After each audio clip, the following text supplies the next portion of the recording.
How's it going, everyone? So it's been almost a year since the first Smash Timber and that first group of movesets that I made for the channel. And in that time, we've also learned more about Smash Ultimate in general with the base roster and the DLC and what characters that might bring. So I figured it'd be a good time to go back to those movesets, see what things I liked and what things I would change now that I know more about Smash Ultimate. I'll also probably add a little bit of speculation and personal hopes about the last two DLC spots, but I wanted to focus on my movesets and how they've been affected by how Smash Ultimate has been handled. Like I said, a lot has changed in the years since I made those Smash Timber movesets. The game actually came out, we started to learn about the DLC, started to figure out that we might be getting a lot of third-party characters, a lot of really big characters, and surprising characters as well. There's also just been changes in the gaming landscape in general, not only with Nintendo, but also with their partnerships with other companies. So the first moveset I made for this channel was Sylux from Metroid Prime Hunters. Although I still really like my moveset, and especially the palette swaps that I've done for Sylux, I did still think even while I was making the moveset that it was very Metroid Prime Hunters focused, and that it would definitely change at least a little bit moving forward into Metroid Prime 4. I also thought at the time that Metroid Prime 4 would be coming relatively soon, maybe even this year. So I figured if Prime 4 was coming out sooner than later, it would probably be perfect timing to see Sylux's DLC along with the release of that game. But as we all know, Metroid Prime 4 got delayed, and it's not looking too good that we'll be seeing that game anytime soon. So now it just really wouldn't make any sense for Sylux to be one of these DLC spots. It's also kind of weird for me to hedge my bets on a Nintendo-based character as one of these DLC spots. Like I said, they've all been third party so far, and I do think it's going in that direction. So choosing a Nintendo-made character for one of those spots seems safe and unfitting at the same exact time. It's safe because obviously Nintendo could just use one of their own characters, it'd be easy enough. But also it's just not as surprising or as big of an impact as the other three DLC have been. So I think that Sylux really doesn't have any shot for this fighter pass. If there's a future fighter pass, then maybe, but it's really not looking good for him. I wouldn't be surprised if we just kind of see a Sylux spirit appear in the game when Prime 4 eventually comes out. My next moveset was somehow the most popular video on my entire channel, which was for the Doomslayer from Doom. Of course, I always have to say thank you for anyone who watched that video. It's been doing so much better than I ever expected any of my videos to do at this point. So again, thank you. That being said, I'm kind of not the truest Doom fan out there. I've only played Doom 2016, which is why my moveset and some of my choices for that video were a little biased towards Doom 2016. I would like to play the other games at some point. Maybe I'll try to stream them at some point. We'll see. Overall, I still like my moveset and would like to see something like that in Smash, but the main thing I would like to change from that video is the palette swaps. I've seen some cool ideas over on the Doomslayer support thread on Smashboards, where every single palette swap would be a different character or a different form of the Doomslayer's armor from each of the games. But I think a better approach would be choosing one modern design and one classic design and working with palette swaps between those two, kind of like Ike. I'm still leaning towards the Doom 2016 look for the modern look, because then you don't have to worry about Doom Eternal's new mechanics with like the grappling hook and the dash and all that stuff, and you don't have to worry about implementing those into the classic design, which is why I think the Doom 2016 look and then the original look would be the best two bases for the palette swaps. I've also considered adding an ammo mechanic because a lot of people seem to focus on that with Doomslayer, but I just really am not a fan of that concept. Like I said in my night video, I don't really like implementing mechanics that hinder or slow down the pace of somebody's fighting. And I think because the Doomslayer is all about being really fast and really aggressive, some kind of ammo mechanic, especially in Smash, would just really slow him down. Another thing I would change though is I would like to swap his neutral B with his down smash. For his down smash, I originally had a super shotgun move, and his neutral B was using a chain gun, but a lot of people have pointed out in their own movesets or commenting on mine that the super shotgun is the most iconic part of Doomslayer, besides maybe the BFG, which is obviously his final smash, and so the super shotgun should be in his most central core move. So because of that, the super shotgun would be his neutral B, and then a charged chain gun blast would be his down smash, where he kind of whips it up from behind, and it still hits people from behind in front of him like my original super shotgun move, but instead it's just a volley with the chain gun. Other than that, everything would stay the same though. As for his chances, it's looking pretty good right now, which I never thought I would say. I'm really trying not to get overhyped because there's been so much support for him and there's been so much positivity floating around the concept of him because he's been floating around in a lot of leaks and rumors,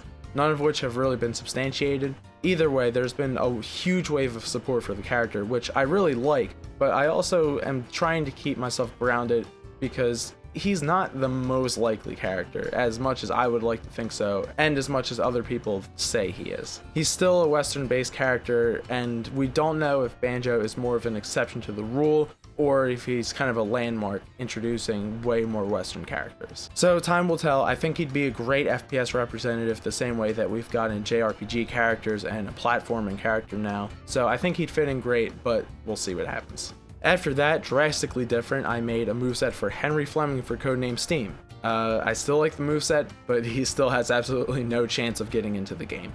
That's really all I have to say about that. I am really happy that he got a Spirit and a song remix into Smash though. That's very surprising and more than I'd ever expect. Then I made a moveset for Master Hand, which is another video that has surprisingly good views considering it's basically a disconfirmed character. The most important thing about that is that I completely called that we'd be able to play as Master Hand in Smash Ultimate, albeit much more limited than I was hoping.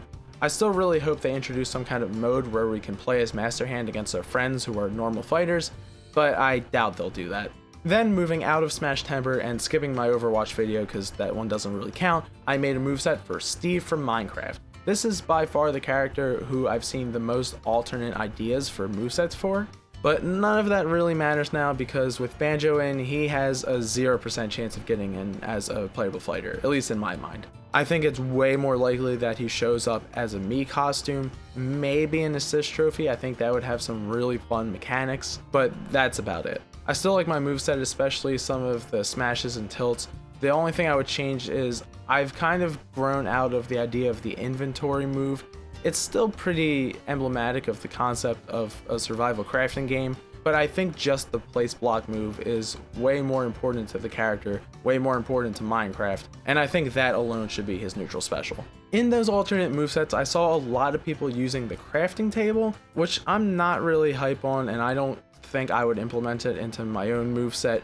I just don't like the idea of sitting around something to get a little bit more damage or whatever. When I think about Minecraft, the biggest time sinks of the game come from getting resources and just building. That's where most of your time goes in that game. It's not really sitting around the crafting table. So I don't like the idea of that being put into Smash and again kind of slowing down his gameplay like an ammo mechanic would for Doomslayer. I just don't like how it would work. And then most recently I released a moveset for the Knight from Hollow Knight. As I said, it's recent, so not much has changed, but I do think its chances are a bit higher than when I made that video. With E3, the Hollow Knight series got a bunch of time specifically with Nintendo to showcase Silk Song. So I don't know if it would be the Knight or Hornet if they considered it, but either way, Nintendo is aware how popular Hollow Knight is, and I think they're a little bit more considered than I thought they would be. I'm still not super sure about an indie rep getting into Smash, but overall, the Knight has okay chances. So real quick, just some other Smash thoughts that have been floating around my head recently. To kind of just talk about the released and announced DLC, I love Piranha Plant. It was an amazing surprise, and I think that's really how you do a joke character while also implementing a really fun and unique moveset. It's not my main, but Plant is in my squad, definitely. For Joker, I also really liked the surprise. It was nice to get him after it felt like the entire base roster was leaked since like the beginning of the hype cycle. So it was nice to get surprised for once. But despite him being handled very well, I like him in the stage. I just don't really like playing as him that much. He's not my style. The main thing I like about Joker is that it was such an out of left field choice, and it kind of opens the door for any character argument. And not too long ago, we had Hero and Banjo announced. These were another two characters who I'd be way more excited about if I hadn't seen it leaked for like months leading up to it. It felt just kind of inevitable, and I was really expecting these two to be the ones that come. Not that they're both not awesome. I think Hero looks really interesting, and I would love to toy around with the menu thing. I'm kind of worried about Sakurai saying it's random. I was hoping you would be able to choose a special move from those menus with each special move. And then Banjo is here in all his glory. He looks amazing, and it's just so cool to see him here. But I would definitely be more excited if I was more surprised. Maybe I should just stop reading leaks. There is a different kind of excitement with Hero and Banjo's release though, and that's that no theory or no leak is really out there right now that feels super sure. The most likely theory right now is one that I'm really not excited about, which is the Mii costume theory. If you don't know what it is, go watch Papagenos' video on it. But I really don't like it because limiting it to those companies really crushes down the number of characters they could pick, and it cuts some really viable, cool characters. Namco would be okay. I really don't want Lloyd Irving. I think we have enough JRPG characters. But Heihachi would be a really solid choice. Nightmare would personally be my choice. Or maybe you could get a Dark Souls rep, that'd be kind of weird and cool. But Capcom has like nothing that excites me. A Resident Evil rep would be okay, but I think that would kind of conflict with Doomslayer, so I'm not too excited about that prospect. Dante would be okay, a Monster Hunter character would be kind of weird. And then people like Phoenix Wright and Amaterasu I really don't care about. Or like Beautiful Joe or Wonder Red would be kind of cool, but they're just too wacky and out there to really be picked. Not in the same way as Joker, because Joker's out there, but he's very popular. Beautiful Joe and Wonder Red I just don't really think have anything going for them. Personally, if Mii costume theory is not true, I would obviously really like Doomslayer the Knight, but other than characters I've made movesets for, I think Sans is probably the highest of any other character that I would want. Really any Undertale monster would be awesome, anyone but Frisk. And then Ryu Hayabusa would be cool, Crash or Spyro would be other kind of cool mascots to bring in, and then a Mortal Kombat rep, probably Scorpion, would be really cool. So I'm hoping the last two spots aren't confined to Capcom and Namco, because I'm also not too sure we're getting a second Fighter's Pass at this point. If we are, it probably won't be for a little bit. I just can't get a read on how Sakurai feels about the whole idea. I think it was brought up that he wants to kind of temper DLC in case they want to just add characters to the next game, but I don't really care if there's a next game at this point. I just want them to build onto Ultimate and just kind of make it the biggest, best thing that they can since they have all the characters here. That's about all I have to talk about in the Smash scene right now. I'm going to make another 10-person moveset concept similar to my Overwatch video, but with an entirely different franchise. And then in August, as I said before, I'll be going to Super Smash Con. I'll be competing in the Ultimate Tournament, and I might have a panel. It's still getting worked out right now. I really hope I hear back about that soon, but I might have a panel, I might not. Either way, I'll be there. So if you're going to it and you see me, then definitely say hi. And if I do have a panel at SmashCon, I definitely want to have it recorded and uploaded to the channel. After SmashCon though, I'm not really sure. I might slow down on Smash a little bit. I doubt I'll do a full kind of Smash Timber thing again. Either in streams or videos, I'll probably share a bunch of stages that I make. Otherwise, we'll see what pops up. I would love to do kind of like a competitive moveset making series with me and a couple other people who make a bunch of movesets. But anyone who I'd want to do that with is like way out of my league, so it's probably not happening. But until next time, look forward to my 10-person moveset video and also my live streams. I do those every week or two, and I'll usually play Smash, but I'll also probably play other stuff on the Switch. I'll update you about Super Smash Con both here and on my Facebook and Twitter, which you should definitely follow me on there if you don't. And as always, thanks for watching.